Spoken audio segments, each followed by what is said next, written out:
मैं रोहित मिश्रा आप सभी का अपने चैनल पर स्वागत करता हूं और दीपावली की हार्दिक शुभकामनाएं आप सभी को। मुझे विश्वास है कि आप सभी का त्यौहार बहुत अच्छे से व्यतीत हुआ होगा और इस दिवाली के पावन पर्व पर आप सभी लोगों ने सुख समृद्धि और माता लक्ष्मी जी की जो कृपा है उसको भली भांति ग्रहण किया होगा। आज का टॉपिक हमारे लिए कुछ ज़्यादा ही महत्वपूर्ण हो जाता है क्योंकि आज हम चर्चा करने वाले हैं IUPAC नोमेनक्लेचर में प्रीफिक्स और सफिक्स की। मीन्स ये हो गया कि किसी भी IUPAC नामकरण को स्टार्ट करने से पहले दो बातें ध्यान में रखनी पड़ती हैं कि उस कंपाउंड का पूर्व लग्नक क्या होता है और उस कंपाउंड का अनुलग्नक क्या होता है। तो प्रीफिक्स और सफिक्स को जब मिला दिया जाता है तब जाकर के एक IUPAC हमारी कंप्लीट होती है और उसका नामकरण पूरा हो जाता है। तो अगर हम यहाँ पे देखते हैं तो हमने 5 टेबल्स बनाई हुई हैं। पहला आपका क्रियात्मक समूह, दूसरा द्वितीय अनुलग्नक या केवल अनुलग्नक कहा जा सकता है, इसको इंग्लिश में कहते हैं प्रीफिक्स।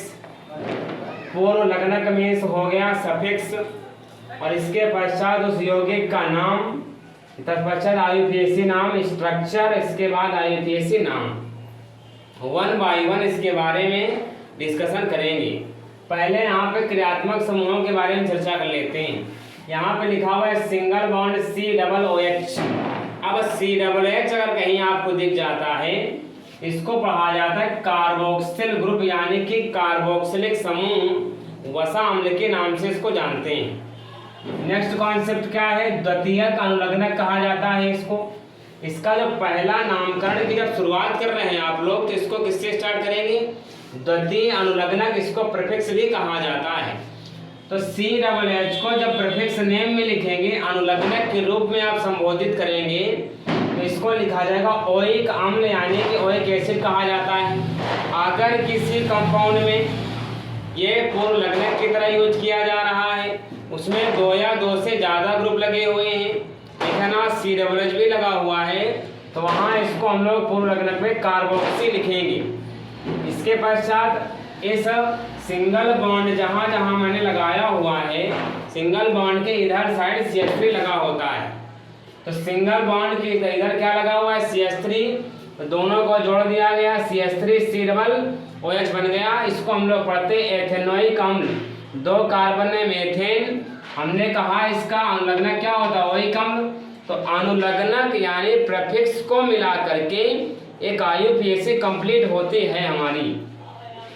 2 कार्बन में मेथेन, COOH का नाम होता है ओइक अम्ल, दोनों को मिलाया गया, बन गया आपका एथेनोइक अम्ल। इस तरह से COOH को प्रतिस्थापित किया R में, इसका नाम होता है एस्टर, और एस्टर ग्रुप का जो अनुलग्नक होता है उसको कहा जाता है ओएट। इसका पूर्व लग्नक होता है एल्कोक्सी या फिर कार्बोनिल, एल्कोक्सी कार्बोनिल के नाम से इसको जाना जाता है।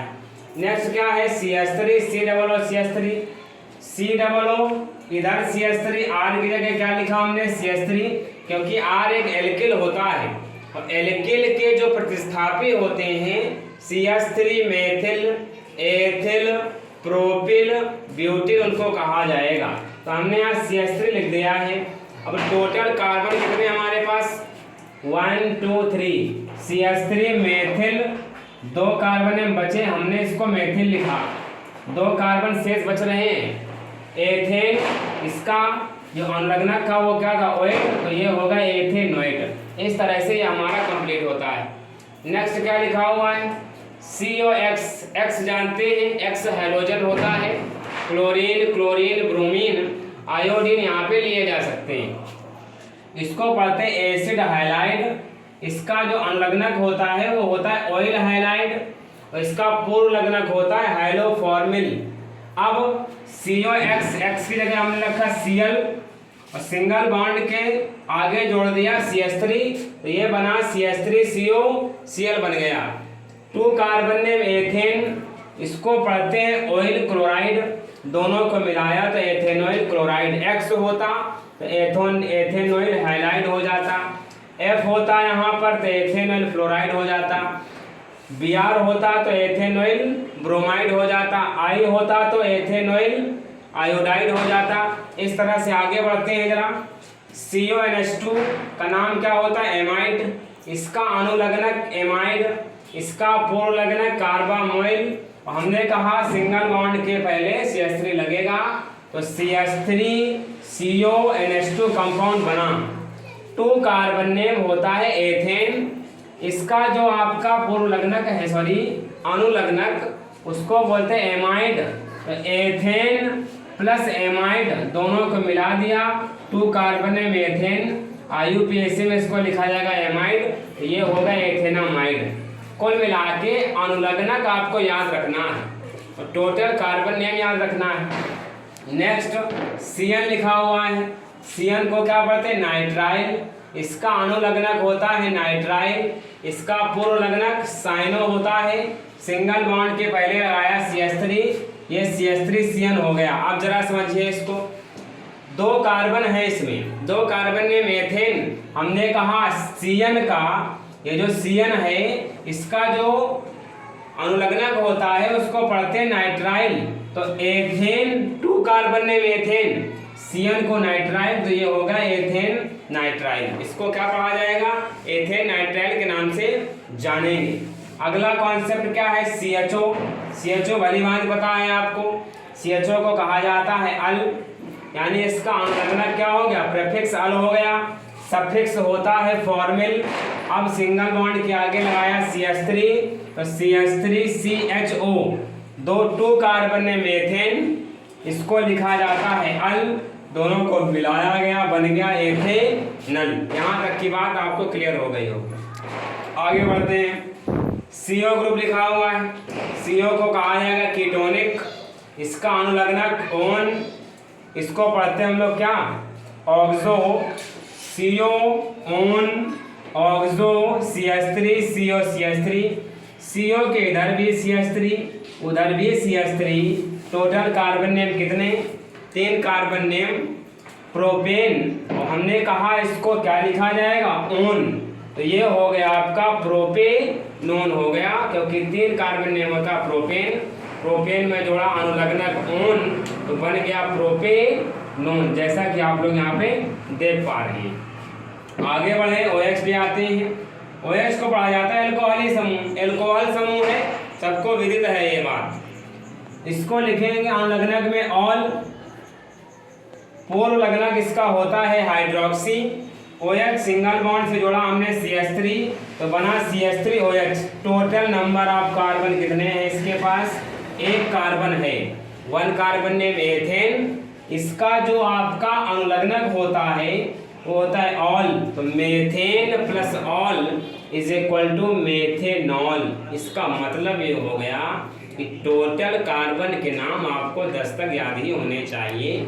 Methane, ethane, propane, butane, pentane, hexane, heptane, octane, nonane और डेकेन अकॉर्डिंग टू एल्केन, पूरी की पूरी चेन आपको पता होनी चाहिए।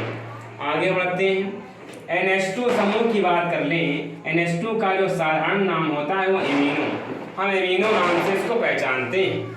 फिर इसके बाद इसका जो अनुलग्नक है वो हो गया एमीन, इसका पूर्वलग्नक क्या होता है? एमिनो, सिंगल बॉन्ड के आगे लगाया CH3 तो ये हो गया CH3NH2। अब 1 कार्बन नेम क्या होता है? मेथेन विद सिंगल बॉन्ड, हमने कहा इसका अनुलग्नक क्या होता है? एमीन, तो मेथेन प्लस एमीन बराबर मेथनामीन, इसको पढ़ा जाएगा मेथेनामीन पढ़ो आप, या फिर मेथनामीन जोड़ेंगे तो ई हट जाता है, सबका ई हटा देना है, जो उसका अनुलग्नक है वो जोड़ देना है, तो मेथेन प्लस मेथनामीन हो गया। आगे O, इधर भी सिंगल बॉन्ड इधर भी, बीच में ऑक्सीजन हो, अगल बगल क्या हो? सिंगल बॉन्ड से CH3 लगा हो, इसको पढ़ते हैं ईथरी समूह, ईथर समूह। इसका अनुलग्नक क्या होता है? ऑक्सो होता है, इसका पूर्वलग्नक भी ऑक्सो होता है CH3। हमने कहा बीच में ऑक्सीजन होगा, अगल बगल CH3 हो गए, जैसे CO में होता था, इधर CH3 उधर CH3, बीच में CO ग्रुप को जोड़ दिया जाता था। तो इधर CH3 और इधर CH3, इसको पढ़ेंगे CH3O CH3। ये है पूरा का पूरा आपका मेथॉक्सी। मेथॉक्सी एक कार्बन, एक इसका नाम क्या होगा, मेथेन। तो CH3O CH3 मेथॉक्सी। ऑक्सी क्यों कह रहे हैं, क्योंकि ऑक्सीजन लगा हुआ है। मेथॉक्सी मेथेन, ये हो गया मेथॉक्सी मेथेन। इस तरह से एक टेबल के फॉर्म में क्रियात्मक समूह का नाम, द्वितीयक अनुलग्नक का नाम, पूर्व लग्नक का नाम, उससे मिलकर के जो कंपाउंड बनेगा उसका नाम, और जो IUPAC नाम है वो मैंने यहाँ पर बना हुआ है। आपको केवल और केवल IUPAC बनाने के लिए अनुलग्नक याद करना है, जो ग्रुप है क्रियात्मक समूह उसको याद करना है, और जो नंबर ऑफ कार्बन होते हैं उनको मिला करके जो नाम बन रहा है इनको अपने दिमाग में याद रखना है।